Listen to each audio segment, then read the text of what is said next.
Hey guys, Caitlin here. Let's set up my Erin Condren homeschool planner for the 2024-2025 school year. So I've always used an Erin Condren planner as a homeschooler, but I've always used the teacher planner and not the homeschool specific one. This is the first year I'm using the homeschool one, and I'm excited about that. Because it's homeschool related, there's not as much modification that I have to do because, for example, on this first page, you see here I'm filling out our state requirements. That is something that's already built into the planner. Used to, I had to white out stuff and tape over things and modify it a bunch. And so I love that this has the things that I need. This is also an undated planner. And so this spread that you see here in the past that had months on it and I had to cover them up. Now I don't have to. It's just a totally open 6-box thing. You can use it for months, but I have always used it for curriculum. I'm adding some cute stickers just because I had them, but the boxes are blank, and so you can just write whatever. And so I use this spread here to write the different subjects that are required for our state or are just ones that I want to cover. Things like Bible, that's not required. But I write that out and then I record underneath it what we do to kind of make sure that I've covered all of my bases. It's mostly just for record keeping. Now, in my previous planner, the teacher planner, there was this little bitty spread that had the whole year at a glance. And then I also created a bigger spread that had the year at a glance on these grid pages that were in the teacher planner. Now, in the homeschool planner, they do not have those grid pages, and couldn't quite figure out how I wanted to do that. But then I realized I don't use these student tracker pages at all. And so I am going to turn those into my year at a glance. They work perfectly with drawing out the boxes. And so I just get my ruler and my marker and I've drawn out 12 little monthly calendars. This is a little bit tedious, takes a little bit of time, but I love having this overview of the year.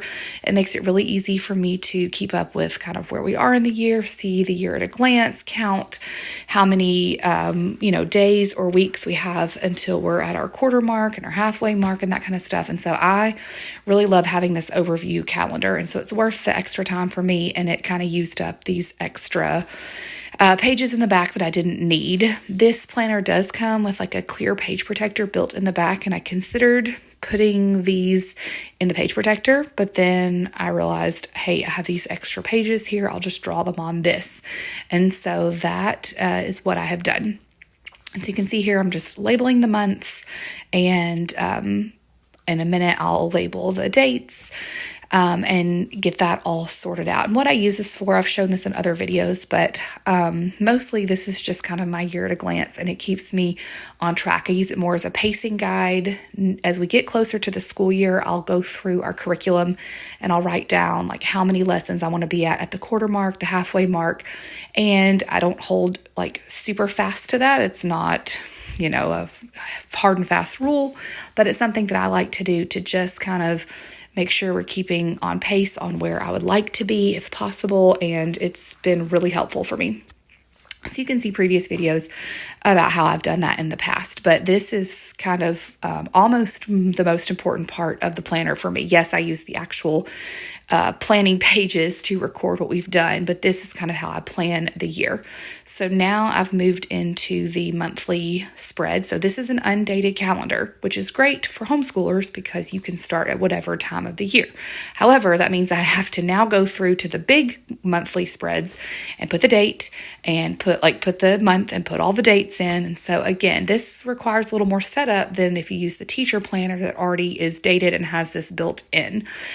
So in some aspects, the homeschool planner is less work to set up because I don't have to modify as much. And in other aspects, it's more work. One thing I loved about the homeschool planner is that there is an attendance tracker already built in, so I don't have to make my own anymore like I used to. So that was nice. Also, because it's undated, the weekly spreads don't have any dates on them. So I'm going through and getting started putting that with July. I'm not going to go through and do the whole entire year just because writing all those dates is going to make my hand tired and my handwriting sloppy. And also, I might want to play around with this a little bit because it's totally undated. on the weekly spreads. You can actually use it horizontally or vertically. So I'm using it the way that the teacher planner has always been set up, with the dates down the left side, and then across the top I put like my kids' names and things that we do for specific subjects and that kind of stuff, go that direction. But I could flip it around and do the dates across the top and my kids down the side. And so I may play around with that. So for now, I'm just filling out July, and I'll do more months kind of as we go along. And then the next thing, kind of the final thing here, is just starting to put some stickers in there to indicate things like our co-op dates. We already have our schedule for next year for our co-op. We use Classical Conversations. And so I'm marking that kind of stuff. And then also start going through and doing things like birthdays, holidays, any events that I know that we're going to be participating in. We're really huge into the Olympics in our family. And so marking the Olympics, because that is when we will start our school year for this next year. So usually we start in August. We do a little bit of school through the summer, but we don't like full-time homeschool in the summer. But usually we start in August. But in this year, when it's an Olympic year, we start in July or whenever the Olympics starts, and we do like a big Olympics kickoff unit thing. And so that will be our school for this, starting for our upcoming year. So I'm kind of marking just a few of those things, not everything, but then I'll go back later and fill in more specific details as we get closer to the school year, as our curriculum comes in, that kind of stuff.